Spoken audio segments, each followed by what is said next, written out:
গদাধৰ সিংহই এই খবৰ পাই তৎক্ষণাত মৌপিয়া নাওবৈচা ফুকনৰ অধীনত এদল সৈন্য মিৰিৰ বিৰুদ্ধে পঠায়। মিৰিসকল যুদ্ধত হাৰি মৰা পৰে আৰু বহুতক বন্দী কৰি লৈ আহে। পিছে স্বৰ্গদেউৰ আদেশমতে ভৱিষ্যতে মিৰি আক্ৰমণৰ পৰা হাত সাৰিবলৈ দিহিং নৈক সীমা কৰি এটা গড় সাজি দিয়ে আৰু যোগাযোগ ৰাখিবলৈ কেইবাখনমান দুৱাৰ কৰি তাত চকী পাতি দিয়ে আৰু মিৰিসকলক স্বৰ্গদেউ গদাধৰ সিংহই পছা পথাৰ সুবিধা দিয়ে আৰু মিৰিসকলে আহোমৰ বশ্যতা স্বীকাৰ কৰে আৰু কৰতলীয়া হৈ থাকে।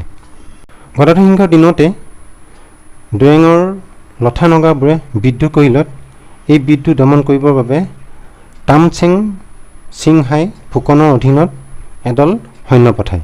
নগাসকল পৰাজিত হৈ দুজনী নগা কুঁৱৰী আহোম ৰজালৈ দি আহোম ৰজাৰ বশ্যতা স্বীকাৰ কৰে।